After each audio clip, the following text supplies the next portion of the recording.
是不是？好，那你辛苦了啊，我用力了啊，摇！ Halo Movie Lover, kembali lagi. Semoga kalian semua dalam keadaan sehat ya. Setelah sebelumnya sempat membahas film A Chinese Ghost Story part pertama, maka kali ini saya membahas kelanjutannya. Bagi kalian yang belum nonton part pertamanya, ditonton dulu ya, untuk link sudah saya lampirkan. A Chinese Ghost Story yang kedua ini dirilis pada tahun 1990. Sama dengan part pertamanya, film ini disutradarai oleh Ching Siu-tung. Kita flashback sebentar ke part sebelumnya, agar kalian tidak lupa. Di akhir cerita dari kisah cinta hantu dan manusia ini berakhir dengan sedih. Pemuda yang bernama Choi San dan Pendeta Yin berhasil menyelamatkan hantu Xiaoxing yang terperangkap menjadi budak iblis pohon. Yang mana ia dimanfaatkan untuk menggoda para pria sehingga iblis pohon dengan mudah mengambil unsur kehidupannya. Ia pun telah dimakamkan dengan layak oleh kekasih hatinya Choi San. Tanpa panjang lebar lagi, yuk langsung saja kita mulai. Seperti biasa, jika kalian suka dengan channel ini, jangan lupa subscribe dan nyalakan tombol loncengnya, agar kalian dapat notifikasi bila ada video terbaru. Let's check the movie.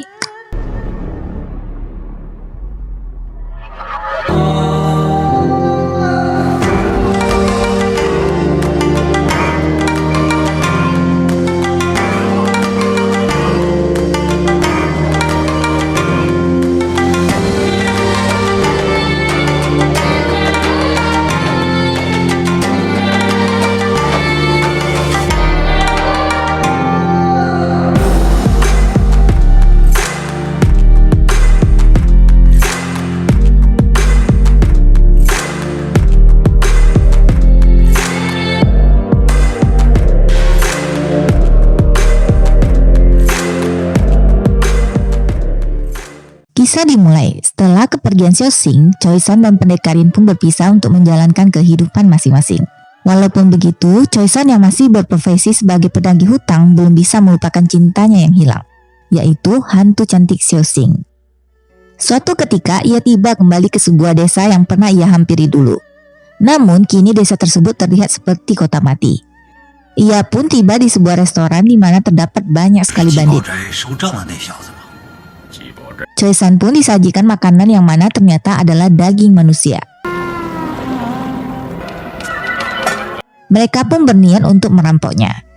Tidak lama berselang datanglah para penjaga yang tengah mencari seorang kriminal. Mereka pun menduga Choi San adalah buronan tersebut dan langsung menjembroskannya ke penjara. Di dalam penjara ia bertemu dengan seorang lelaki tua yang tertangkap karena dituduh sebagai pemberontak bernama Tetua Chukot. Ia merupakan seorang sarjana yang sangat terkenal. Hari pun dengan cepat berlalu. Choi San telah menghabiskan waktu yang cukup lama di penjara, sehingga kumis dan jenggotnya pun mulai tumbuh memenuhi wajahnya.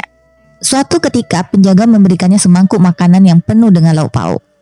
Ia pun dengan girang memakannya. Tidak lama Choi San melihat Tetua Chukot menuliskan namanya di dinding.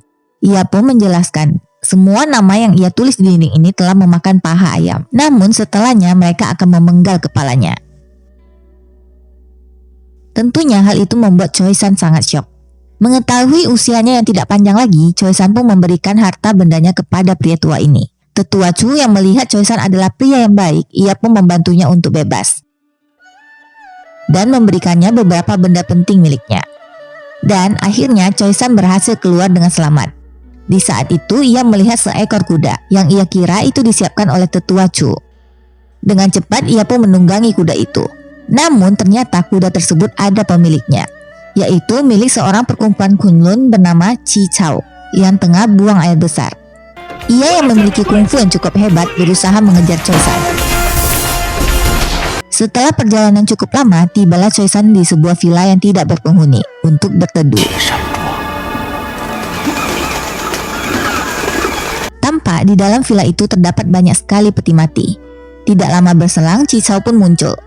Choi San pun mengira ia tengah melihat hantu. Mereka pun kini mulai membicarakan kesalahpahaman yang terjadi. Namun Chi Chao masih terlihat marah dan ingin menyendiri. Sementara Choi San memutuskan untuk berendam, dikarenakan telah lama tidak mandi. Di malam yang gelap di bangunan tua itu, Choi San tiba-tiba merasakan ada yang tidak beres dan bernyanyi serabutan untuk mengusir ketakutannya.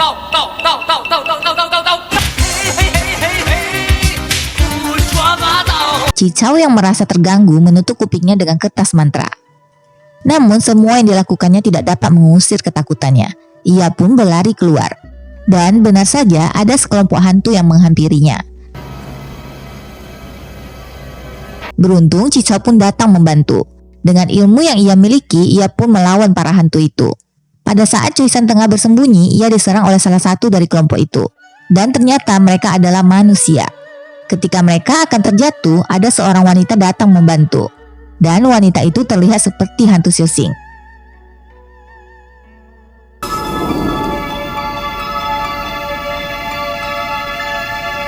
Tentunya membuat Choi San pun menjadi sangat terkejut.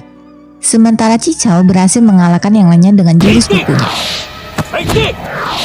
Wanita ini pun menangkap Choi San, namun lagi-lagi keberuntungan di tangannya. Masih ingat kan guys ketika tetua Chu yang berada di penjara memberikannya sebuah tas yang berisikan barang-barang berharga miliknya. Nah, ketika itu salah satu dari mereka menemukan pelakat milik tetua Chu. Ternyata tetua Chu adalah orang yang sangat dihormati di kelompok ini. Mereka pun dengan segera memberikan hormat. Ia pun masih mengira bahwa wanita ini adalah Xiaoxing. Pada kenyataannya wanita ini bernama Windy. Ia tengah dalam misi untuk menyelamatkan ayahnya yang tengah ditangkap bersama adiknya bernama Moon. Di mana sebelumnya mereka adalah prajurit setia kekaisaran. Choi San pun berusaha menjelaskan bahwa ia bukanlah tetua Chu. Namun mereka mengira Choi San ingin menyembunyikan identitasnya. Choi San yang masih penasaran menunjukkan lukisan miliknya bersama Xiaoxing kepada Windy. Dengan harapan ia adalah reinkarnasi dari Xiaoxing. Bagaimanapun ternyata ia bukanlah Xiaoxing. Karena jika benar ia telah bereinkarnasi, pasti ia masih bayi yang dalam pelukan ibunya. Sebelum pergi, Windy pun mengatakan ia bersedia jika dipanggil Xiaoxing. Karena menganggap Choi San memberinya nama samaran. Windy dan Moon pun bergegas melanjutkan misinya untuk menyelamatkan ayahnya. Di tempat lain, Cichao merasakan kehadiran iblis. Ia pun menemukan potongan mayat. Dan dengan babarnya, ia membawakan mayat tersebut ke tempat Choi San. Tentunya hal itu membuat Choi San ketakutan. Cichao pun memberikan Choi San sebuah mantra beku untuk berjaga-jaga jika iblis datang menghampirinya.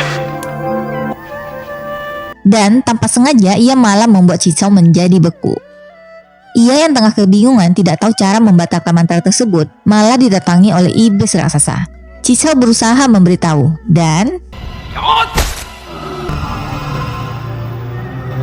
dengan cepat Choi San berusaha membuat pemuda ini kabur. Namun naas sekali nasibnya. Nyaris tertangkap, Choi San berhasil menggunakan mantra bekunya. Ia pun kembali mencari cara. Sebenarnya ia telah menemukan caranya, yaitu dengan cara menyentuh mantra tersebut dan cukup mengarahkannya ke orang yang terkena mantra. Namun yang terjadi, ia malah mengarahkannya ke iblis raksasa itu. Ia pun berusaha kembali membekukan iblis itu, tetapi malah ia pun ikut menjadi patung. Tidak lama kemudian mantra itu pun mulai luntur dan akhirnya mereka dapat bergerak kembali. Cichao berusaha melawan iblis itu dan tentunya berhasil mengalahkannya. Tetapi setengah dari tubuh iblis itu berhasil kabur. Ia pun dengan segera mengejarnya. Scene berlanjut ke Choi San yang tengah menikmati sarapan paginya. Ketika itu ia dikejutkan dengan kehadiran para pengawal yang tengah mencari buronan. Ia pun berusaha kabur. Beruntung ada sekelompok pendeta lewat sehingga ia pun berhasil lolos. Di tempat lain, Cichao yang telah semalaman mengejar iblis, ia pun tiba di sebuah tempat. Pada saat itu, ia bertemu dengan prajurit bernama Hu. Terjadilah pertarungan dikarenakan kesalahpahaman di antara mereka. Agar tidak dikenali, Choi San pun mencukur kumis dan jenggotnya dan memutuskan kembali ke villa karena mengkhawatirkan Windy dan Moon. Sementara itu, rombongan ini pun telah kembali. Windy yang ingin beristirahat terkena tetesan lendir dari iblis raksasa. Ia pun dengan segera membersihkan diri. Sementara iblis itu ternyata ada di atasnya. Iblis raksasa genin itu pun mengambil pakaian milik Windy, hingga membuat ia kebingungan ketika Choi San mencarinya. Ditambah lagi adiknya Moon pun berada di sana. Karena tidak ingin ada kesalahpahaman, Choi San pun berusaha mengalihkan perhatian Moon dan membuat ia pun menjadi salah pengertian. Mereka segera membuat perangkap untuk memancing para prajurit agar dapat membebaskan ayahnya. Bisa terlihat di sini, kedua kakak beradik ini telah jatuh cinta kepada Choi San. Choi-san berusaha membuat mantra yang diajarkan Chichao dan mencoba membekukan seekor burung. Namun sebenarnya mantra tersebut tidak mempan sama sekali. Ia yang telah mengira berhasil langsung mencari Windy untuk menuliskan mantra di tangannya. Dan tanpa sengaja keceplosan tentang apa yang terjadi sebelumnya. Hingga membuat Moon menjadi cemburu. Windy pun mengatakan kepada Choi-san bahwa ia telah bertunangan dan berjalan pergi. Moon yang tengah sendirian mengira ia dihampiri oleh Choi-san. Ia pun langsung menyatakan perasaannya. Namun,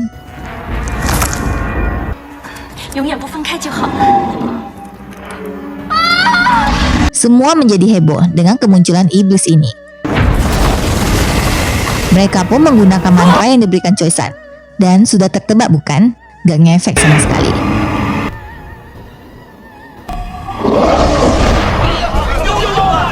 Mereka pun berusaha kabur. Ternyata di depan mereka malah ada para prajurit, serta ayahnya yang tengah ditawan. Choi-san pun mengusulkan agar membiarkan prajurit masuk, hingga mereka lah yang melawan iblis. Sementara itu mereka pergi untuk membebaskan ayahnya. Pada saat itu iblis raksasa ini terbang ke arah Windy. Beruntung Chichao pun datang. Tetapi terlambat. Windy telah dirasuki oleh roh jahat. Mereka pun berhasil menawan prajurit Hu. Windy mulai terasuki dan berubah menjadi sangat mengerikan. Chichao pun mengatakan ia membutuhkan energi yang. Ia pun langsung menyuruh Choi-san untuk memberikan energi yang melalui mulut kepada Windy. Karena ia adalah seorang pendeta, jadi tidak boleh melakukan hal itu. Tanpa pikir panjang, Choi-san segera membantu Windy, hingga membuat ia kehabisan energi. Chichao pun langsung menyalurkan energi yang kepada Choi-san. Mengetahui kakaknya mencintai Choi-san, ia pun menyerah dan membantu Chichao. Sementara itu di luar, rombongan pendeta Tao berjubah emas yang mana merupakan kepercayaan kaisar datang menghampiri mereka. Prajurit Hu pun akhirnya menyadari bahwa mereka adalah orang baik dan bersedia membantu membujuk imam besar tersebut. Setelah bertemu pendeta, ia pun setuju dan ingin mendoakan mereka. Setibanya di dalam, imam besar ini malah membacakan mantra jahat untuk mencelakakan mereka.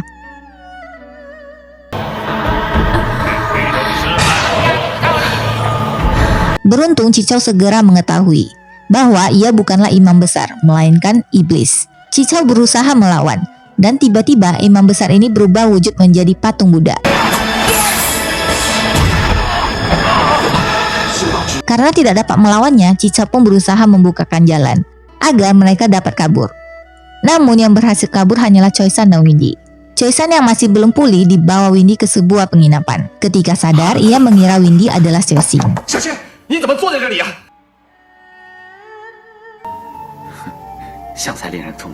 Tidak lama berselang, pelayan pun masuk. Ternyata mereka berada di tempat para bandit di awal scene yang berusaha merampok Choi-san. Mereka pun dengan segera kabur dan terus berlari hingga masuk ke dalam hutan, di mana hutan tersebut terdapat banyak sekali serigala. Dalam keputusasaan karena tidak sanggup lagi berlari, akhirnya kedua sejoli ini pun saling menyatakan perasaannya. Seketika Choi-san pun tersadar bahwa ia tengah berada di kuil anggrek, di mana tempat pendeta Yin berada. Ia pun dengan segera mencarinya agar dapat melawan imam besar palsu itu. Scene pun berganti, imam besar telah kembali ke istana. Dan benar saja mereka semua adalah siluman. Sementara itu prajurit Hu yang curiga dengan imam besar masuk ke dalam kediamannya. Dan ia pun menemukan banyak sekali tubuh kosong para pejabat. Ketika itu ia pun menemukan Chichao, Moon dan ayahnya. Mereka berusaha kabur, namun ayah Moon tengah terluka dan tidak sanggup berlari. Prajurit Hu pun berusaha melawan para iblis sendirian, sementara Chichao mengobati ayahnya. Nasib tragis menimpa prajurit Hu. Ia dengan sekuat tenaga melawan hingga titik darah penghabisan. Chichao berusaha bertahan dari mantra jahat iblis ini. Sementara itu pendeta Yin, Choi-san dan Windy telah tiba di sana. Dengan segera ia pun menggunakan jurus pedang yang tak terbatas untuk melindungi mereka. Namun iblis ini terlalu kuat. Ia pun muncul dengan wujud aslinya yang sangat mengerikan. Pendeta Yin dan Chichao berusaha melawan iblis jahat ini dan akhirnya berhasil mengurungnya. Mereka mengira semua telah berakhir. Namun tiba-tiba iblis ini muncul kembali dan berhasil menelan Chichao. Pendeta Yin berusaha menyelamatkannya dan ikut masuk ke dalam mulut iblis ini. Mereka yang tengah berada di dalam berusaha mengeluarkan jiwa mereka untuk memusnahkan iblis ini. Mereka pun akhirnya berhasil. Iblis raksasa ini pun end. Pendeta Yin dengan segera kembali ke tubuhnya. Namun naas, Cicau terlalu lemah sehingga ia tidak dapat kembali ke tubuhnya dan tewas. Di akhir cerita, Windy melangsungkan pernikahannya. Choi San tidak dapat berbuat apa-apa berpamitan dengannya. Ketika ia akan melanjutkan perjalanan, tiba-tiba dari kejauhan Moon membawa Windy agar dapat mengejar kebahagiaannya. Film pun berakhir. Sekian rangkuman dari film A Chinese Ghost Story Part 2 ini, yang membuat perasaan campur aduk dengan endingnya ya guys. Happy-nya karena Choi San dapat menemukan cintanya yang baru. Dan sedihnya pendeta kocak Cicau harus tewas dalam melawan iblis. Semoga alur cerita dari film ini dapat menghibur kalian semua. Jika ada kritik dan saran, tinggalkan di kolom komentar ya. Ditunggu part 3-nya ya guys. See you next video.